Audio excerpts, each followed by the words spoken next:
Me revoici avec après Apollon, sa sœur Artémis, qui m'a beaucoup été demandée, et surtout tout de suite après Apollon. Alors Artémis, du coup, c'est la déesse de la chasse, la patronne des animaux sauvages, la protectrice de la nature et de la jeunesse, donc a priori un personnage pur et bienveillant, plus ou moins comme son frère.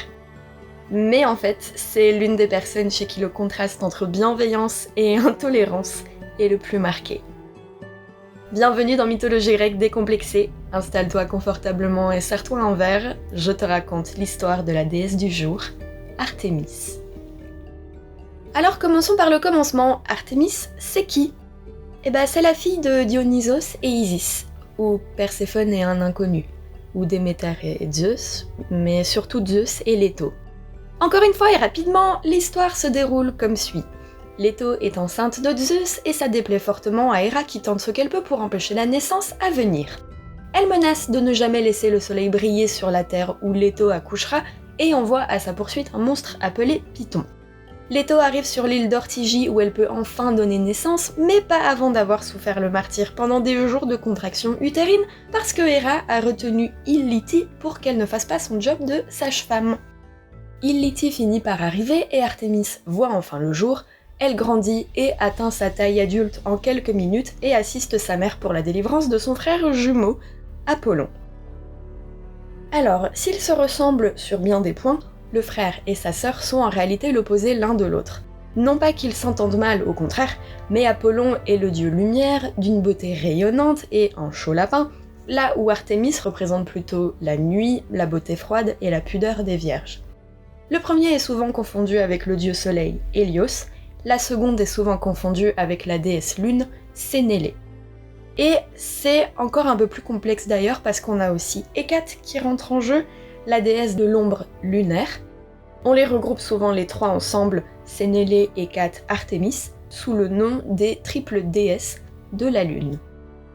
Bref, Artémis naît et alors que Zeus envoie son frère à Delphes sans attente ni formalité, il se tourne vers elle et lui demande s'il y a quelque chose qu'elle souhaite avoir. Elle vient de naître, donc elle commence par le nécessaire, c'est-à-dire une tunique courte de chez Grécathlon. Il lui faut quelque chose qui a un bon aérodynamisme lorsqu'elle chasse, tout en préservant sa pudeur, donc une tunique dont la longueur s'arrête au genou. Oh là là, on voit ses chevilles. Pardon. Ensuite, pour exercer sa profession de chasseuse, elle a besoin d'armes et souhaite le même arc que son frère Apollon, forgé par les Cyclopes. Mais on dit aussi que c'est Héphaïstos qui lui a en fait offert l'arc doré. Et la liste des trucs qu'elle veut ne s'arrête pas là. Elle demande d'autres choses qui pourraient paraître un peu exagérées si Zeus ne répondait pas en lui donnant encore plus. La meuf est un peu pourri gâtée. Déjà, en tant que déesse, elle désire un lieu de culte et laisse le choix à son père parce que quand même elle est pas difficile. Elle veut également la propriété des montagnes, et là non plus, elle est pas difficile dans son choix parce qu'elle les veut toutes. Zeus lui dit ok ma fille, il lui donne pour lieu de culte en fait 30 lieux de culte, et toutes les montagnes, et il ajoute en plus des bois sacrés. Elle veut aussi des chiens qui l'accompagnent dans sa chasse, ainsi qu'une vingtaine de nymphes vierges pour s'occuper des chiens en question, et une soixantaine d'autres nymphes vierges pour s'occuper d'elle en tant que dame d'honneur. Et un char, pour pouvoir se déplacer comme pas mal d'autres divinités. Zeus lui dit que les nymphes l'attendent en Crète, qu'elle trouvera 6 chiens et 7 chiennes auprès du satyre Pan, et il lui file un char traîné par de splendides biches aux cornes dorées, que Artémis a capturé à main nue.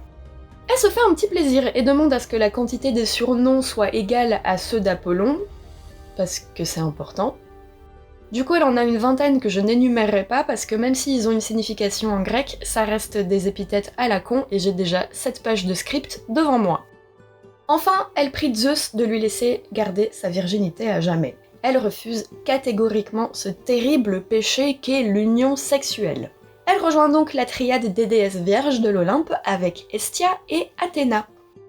Elle accorde une telle valeur à la pureté de l'hymen intact qu'elle intervient souvent auprès de ceux et celles qui viennent en perturber l'intégrité.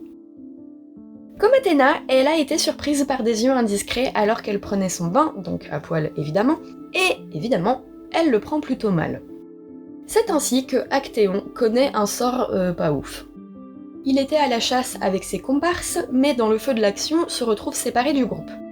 Il s'aventure donc dans la forêt et tombe sur une source d'eau dans laquelle se trouvent des nymphes en train d'aider Artémis à faire sa toilette, donc à poil.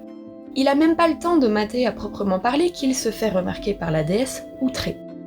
Elle lui aurait bien tiré une flèche dans la tête, mais jusqu'à preuve du contraire, on ne prend pas son bain avec ses armes à la main, donc au lieu de ça, elle lui balance un peu de flotte à la tête, tel Magikarp usant trempette, en lui disant « Casse-toi, si tu peux oublier ce que tu as vu, je consens à ce que tu partes. » Apparemment, on ne peut pas oublier la vue d'une déesse à Walpé, parce que alors que Actéon fait demi-tour, il sent des bois qui poussent sur sa tête, ses jambes qui passent derrière son dos, ses doigts qui se rassemblent et se transforment en sabots, et ses poils qui s'étendent à tout son corps.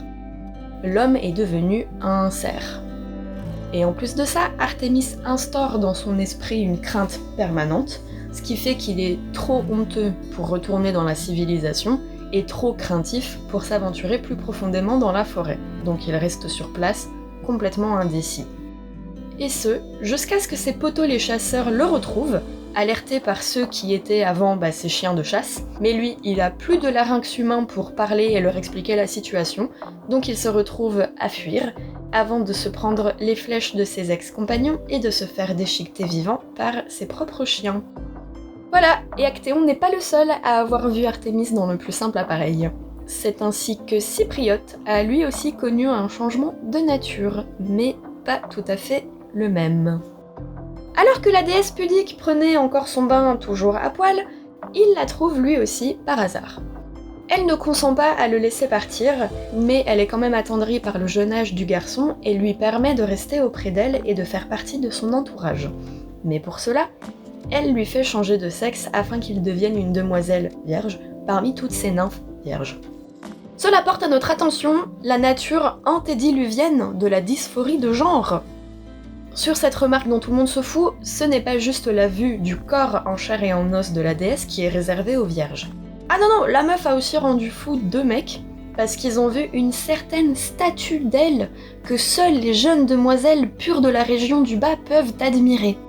C'est peut-être un peu excessif, là aussi, plutôt que de les rendre fous, elle aurait pu être un peu plus sympa et leur faire un changement de sexe exprès pour rejoindre à leur tour sa secte des coincés du Huc. Coincé du Huc que quelqu'un a tenté de dévergonder justement. C'est le dieu fleuve Alphée, qui s'est épris d'une nymphe alors qu'elle se baignait à poil dans ses eaux. Elle remarque qu'il tente une approche et fuit immédiatement tandis que lui cherche à la rattraper. Sentant que la défaite est en train d'arriver, elle implore Artémis de la sortir de cette situation. Artémis, elle est touchée par la pureté de la nymphe et crée une énorme fissure dans le sol à l'endroit où se trouve la fuyarde et son chasseur, qu'elle relie ensuite à l'île de Délos où elle est née, puis elle change la nymphe en une fontaine qui jaillit donc à Délos.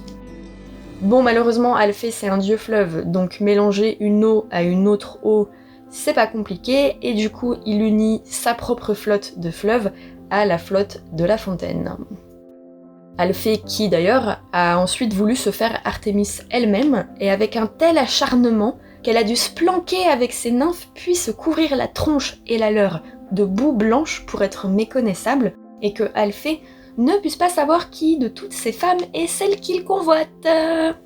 Malinx le lynx.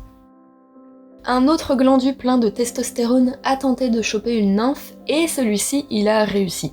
Et oui, c'est notre fameux Zeus qui a dupé Callisto en prenant l'apparence de Artémis pour se rapprocher d'elle et la choper contre son gré évidemment. Callisto tente de cacher sa honte à Artémis, mais alors qu'elle rejoint la suite des nymphes qui accompagnent la déesse, celle-ci décide que c'est l'heure de prendre le bain. Encore, passe leur vie à faire ça. Donc tout le monde se dessape, sauf Callisto, qui n'ose pas montrer son corps profané. Elle finit tout de même par retirer ses fringues et se cache timidement avec ses mains, mais Artémis crame tout et lui ordonne de s'éloigner et de ne jamais revenir, et de ne surtout pas se baigner parce qu'elle a été souillée par ce terrible crime du péché du délit qu'est une union sexuelle, non consentie qui plus est. Sympa. Bon, tu l'as compris, elle est intransigeante. Là où Apollon fait un peu plus ferme mais tempéré, on sent en Artémis un sang qui chauffe très très vite et un tempérament implacable.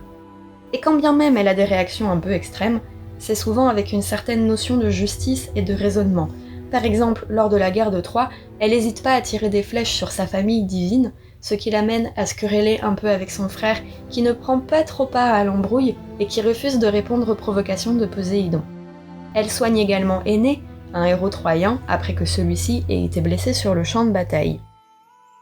Vient le tour de Héraclès, qui dans le cadre de son 3e travail, doit capturer une biche. Tu te rappelles des 4 biches qu'Artémis a chopées et attelées à son char ?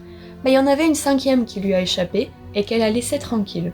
C'est cette biche en question que Héraclès doit ramener à son pet-burn de cousin. Pour l'attraper, il lui tire une flèche dans les pattes avant, ce qui l'immobilise. Artémis débarque en menaçant d'appeler la SPA, mais Héraclès argumente qu'il a pas fait couler le sang. Ah non, il a pas fait couler le sang, et que bon, il lui emprunte juste l'animal et je te jure, je le ramène sain et sauf. La chasseresse lui dit que tant qu'il ne blesse pas la biche, elle consent à ce qu'il accomplisse son travail. Un peu paradoxal de la part d'une chasseuse qui bute toute la faune locale pour le sport, mais après tout, tous les dieux ont un peu leur moment d'hypocrisie. Pour revenir sur les réactions excessives, abordons de nouveau la question de la virginité. Bah oui, parce qu'en fait on tourne un peu autour de ça, hein. Donc Artémis a provoqué la mort d'un tyran pour le punir d'avoir causé le décès prématuré de l'une de ses prêtresses. En effet, cet homme moyennement respectable a violé la jeune femme qui s'est suicidée pour ne pas avoir à vivre avec la honte des femmes bafouées. Artémis en a été profondément blessée et a fait en sorte que le tyran se fasse assassiner. Il y a aussi Orion, un grand mortel d'une beauté incontestable, qui est devenu un chasseur d'Artémis après avoir connu quelques mésaventures. Seulement, ce n'est pas en s'attirant les faveurs de la déesse que les dites mésaventures prennent fin. En effet, on a plusieurs versions de ce qui lui arrive et aucune n'est bien glorieuse. On dit dans un premier temps qu'il s'est mis Apollon plus ou moins à dos parce que celui-ci a eu peur que Artémis finisse par être Artémise à l'épreuve par le charme du jeune homme et qu'elle succombe et s'adonne au terrible crime du péché du délit de l'horreur qu'est une union sexuelle consentie. Donc Apollon a fait envoyer un scorpion tuer Orion, puis ça marche pas, alors il dupe Artémis pour qu'elle le tue elle-même avec une de ses flèches. Une autre version plus brève dit que Orion a tenté de violer Artémis, ou une de ses nymphes, et que du coup, Artémis l'a tué. Et en fait, elle se limite pas à tuer les hommes, elle tue aussi les femmes. Alors jusqu'ici, elle a pas tué les femmes parce que bon, c'était un peu des victimes, mais elle hésite pas à les mettre à mort quand elles participent de plein gré au terrible crime du péché du délit de l'horreur qu'est cette abomination appelée une union sexuelle consentie entre 2 adultes responsables. Contexte ? Une de ses prêtresses est tombée amoureuse et s'est offerte à un jeune homme, mauvaise décision initiale. Ils ont fait l'amour dans le temple d'Artémis. Mauvaise décision fatale. Artémis est choquée et envoie la peste décimer la ville jusqu'à ce que le couple soit assassiné en sacrifice, et chaque année il faut réitérer l'opération avec le plus beau garçon et la plus belle fille de la ville si on ne veut pas que la peste revienne MDR sympa. Elle a aussi tué Coronis, l'une des compagnes d'Apollon, après que celle-ci l'ait trompée avec un mortel. On dit généralement que c'est Apollon qui l'a tuée dans un élan passionnel, mais on attribue aussi sa mort à Artémis, sur la demande d'Apollon, qui aimait trop Coronis pour tirer lui-même la flèche. Les frères Othos et Éphialtès aussi ont connu le jugement fatal de la prude déesse. Alors eux, c'est 2 géants plutôt ambitieux qui veulent se taper respectivement Héra et Artémis, qui de leur côté n'étaient pas particulièrement d'accord. Ils tirent à pile ou face et cherchent d'abord Artémis qui aura raison d'eux. Ils la trouvent et elle engage une course-poursuite et les entraîne jusqu'à l'île de Naxos où elle se cache et se transforme en biche. Les 2 frères voient cette biche et décident de la capturer. Malheureusement pour eux, dans cette course-poursuite, ils se séparent et se perdent de vue dans la forêt. Ils déboulent chacun de part et d'autre d'une clairière, au milieu de laquelle se trouve paisiblement Artémis transformée en biche. Ni une ni deux, nos gros glandus lancent leurs javelots avec toute leur force pour atteindre la biche, mais de nouveau Artémis disparaît, et les 2 frères ont juste le temps de voir les javelots siffler à travers la clairière et les atteindre l'un l'autre, sans leur laisser la moindre chance de les éviter. C'est ainsi qu'ils se sont accidentellement entretués. Tu te rappelles sûrement de Niobé, que j'ai mentionné dans l'épisode sur Apollon, et la façon dont elle s'est fait massacrer ses enfants par Artémis et Apollon pour punir sa vantardise et l'offense qu'elle avait faite à Leto et sa capacité à enfanter. Et évidemment, ne pas respecter le culte d'un dieu est un super mauvais move qui ne pardonne pas, et là il ne pardonne pas. Et le fait d'être une nymphe te donne pas droit à un sort plus clément. En témoigne Eutémia, qui s'est fait cribler de flèches par Artémis avant d'être traînée, agonisante aux enfers, vivante, par Perséphone. Mélanipée aussi a méprisé le culte d'Artémis et a un peu moins douillé, mais s'est quand même fait transformer en animal. Bissa également s'est fait transformer en animal après avoir volontairement gêné le passage du cortège d'Artémis à un carrefour giratoire vêtu d'un gilet jaune. Lygdamis, quant à lui, a eu l'idée de génie de piller un sanctuaire d'Artémis, ce qui lui a valu de voir toute son armée, ainsi que sa propre personne, crever petit à petit par cette maladie sympathique et pas du tout utilisée à tort et à travers par tout le monde pour n'importe quelle raison, qui est la peste. Ensuite, Euné, le roi de Calydon, a également manqué le culte de la déesse de la lune, par accident ou volontairement, et a retrouvé son royaume complètement défoncé par un giga sanglier monstrueux et d'une violence inouïe. Oui, je te l'ai dit, c'est parfois excessif, mais justifié, et c'est parfois excessif, et pas forcément justifié. Je l'ai mentionné dans l'intro, Artémis elle a une dichotomie assez marquée entre son image de pureté et son tempérament vindicatif et intransigeant. Pour le dire plus simplement, on passe dès à présent la barrière entre ce que j'intitule la justice un peu vénère et ce que je désigne plutôt sous un terme quitté maintenant familier, la fils de puterie. Exemple, quand les forces grecques se réunissent sur leur navire prêt à embarquer pour la ville de Troie pour la guerre, elles ne peuvent pas mettre les voiles et partir. La raison ? Un terrible vent et la mer déchaînée les empêchent de quitter les ports sans risquer de couler. La raison ? Artémis est en colère. La raison ? Agamemnon, le roi de Mycène, a tué un animal sacré d'Artémis.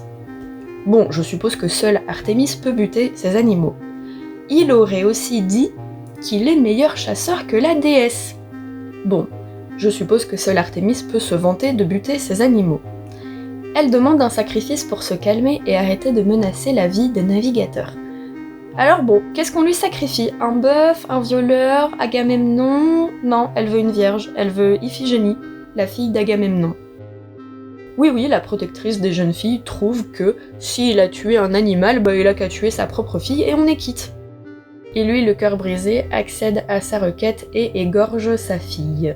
Artémis laisse donc les Grecs partir en guerre, sachant qu'en plus, il leur faudra payer cet infanticide. Eh ouais, tuer un membre de ta famille ne reste jamais impuni. Plus tard, dans la société grecque ou romaine, je sais plus, il y a un groupe de fragiles qui s'indignent et disent « Non, jamais de la vie, Artémis, elle fait ça !» Et ils remixent le truc en disant qu'en fait les Grecs sont déjà partis en mer, mais que là, Artémis fait en sorte qu'il n'y a plus de vent pour faire avancer les navires, donc ils sont bloqués, et un devin annonce qu'il faut immoler Iphigénie par le feu en sacrifice, mais Artémis sauve la jeune fille au dernier moment. Mais c'est la version pour les fragiles, nous on n'est pas des fragiles.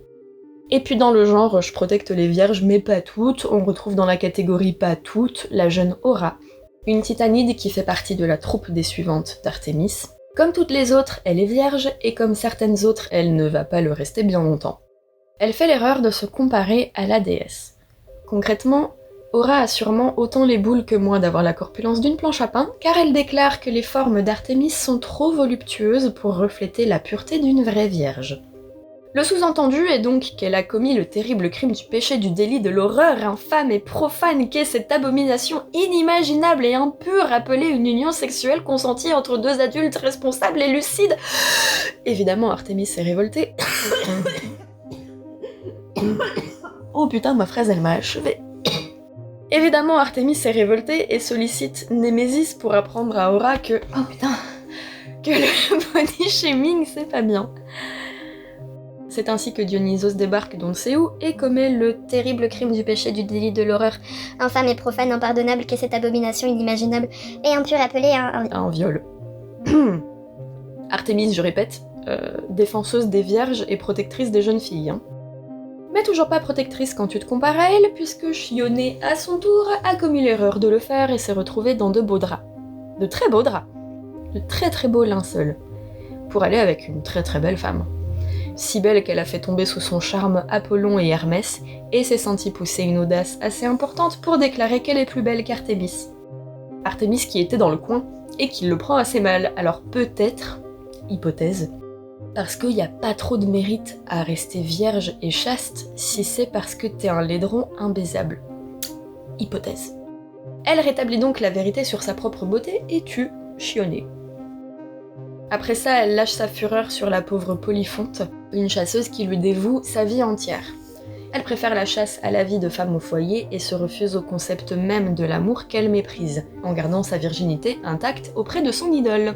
Seulement Aphrodite, bouffiasse, ne voit pas ce mépris d'un bon œil et décide que Polyphonte aura l'envie dévorante de goûter au délicieux plaisir de la chair avec un ours. Et elle parvient à mettre en acte ce désir. Je te laisse 2 secondes pour avoir l'image mentale.